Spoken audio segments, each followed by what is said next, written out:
অখণ্ড ভারত চাই, পূর্ণাঙ্গ ভারত। আফগানিস্তান, তাজিকিস্তান, চীনের একটা অংশ, ব্রহ্মদেশ, ভুটান, নেপাল, মিয়ানমার, বাংলাদেশ, পাকিস্তান, বিরাট ভারত।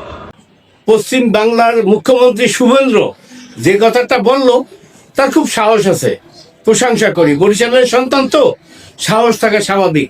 যেভাবে সাহস দেখাইছিল শেরে বাংলাকে ফজলুল হক, মেজরমে জলিল। কিন্তু শুভেন্দ্র, দুঃসাহস ভালো নয়। তোমার জানা নাই যে বাংলাদেশের মানুষ এবং এদেশের সেনাবাহিনীর কি সাহস।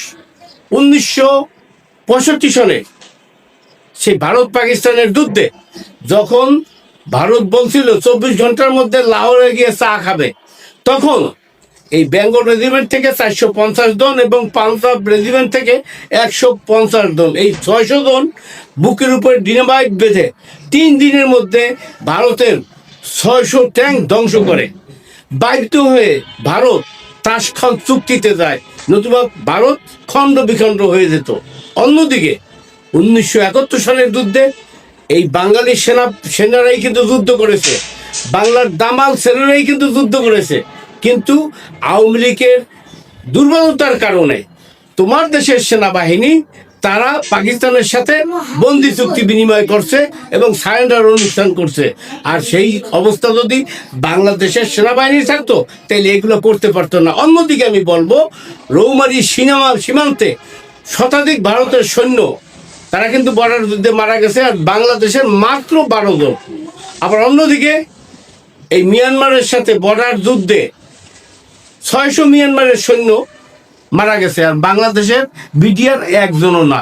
এটাই বলে দুঃসাহস, এটাই বলে দেশপ্রেম, এটাই বলে শক্তি। কাজেই আমাদের দেশের সাথে তোমার শক্তি করাটা উচিত নয়, তাহলে হিতে বিপরীত হবে। বাংলাদেশের সঙ্গে যুদ্ধ ভারতের কাছে তো কয়েকদিনের ব্যাপার নয়, কয়েক মিনিটেই ফয়সলা হয়ে যাবে। सबक सिखाना चाहिए। जैसे इजराइल सिखाया गाजा में, उस तरीके से हमारी भारत की 100 करोड़ हिंदू, देश का हिंदू हित में चल रहा है सरकार, सबक सिखाना चाहिए। जैसे ऑपरेशन सिंदूर में पाकिस्तान को हम लोग सबक सिखाया। বাংলাদেশে তুমি 3 মিনিটের মধ্যেই দখল করে নেবা। তুমি এইটা বোঝো না যে ইচ্ছা করলে বাংলাদেশ যদি আক্রমণ করে, এই ভারতে সাথে সাথে চীন এবং পাকিস্তান আক্রমণ করবে, ভারত খণ্ড বিখণ্ড হয়ে যাবে। আমরা 7 সেমিস্টার না, আমরা বাংলা, বিহার, উড়িষ্যা এর সাথে এরপরে আরো 7টা রাজ্য এক হয়ে যাবে। তখন বুঝবে কত ধানে কত ধান। বাংলাদেশের মানুষ আমার কথাটা চিন্তা করবেন। আজকে আমার দেশের মানুষ যারা নেতা আছে, আওয়ামী লীগ, বিএনপি বা জামাত ইসলাম, এই সব কটা দলেরই তারা শুধু চায় ক্ষমতা এবং ভারতের নতজানু। ভারত যতটুকু ক্ষতিকর নয়, তার থেকে ক্ষতিকর বেশি এই শয়তানগুলো।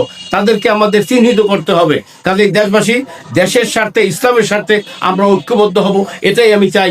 আল্লাহ আমাদের জাতিকে হেদায়েত দান করুক, আমিন।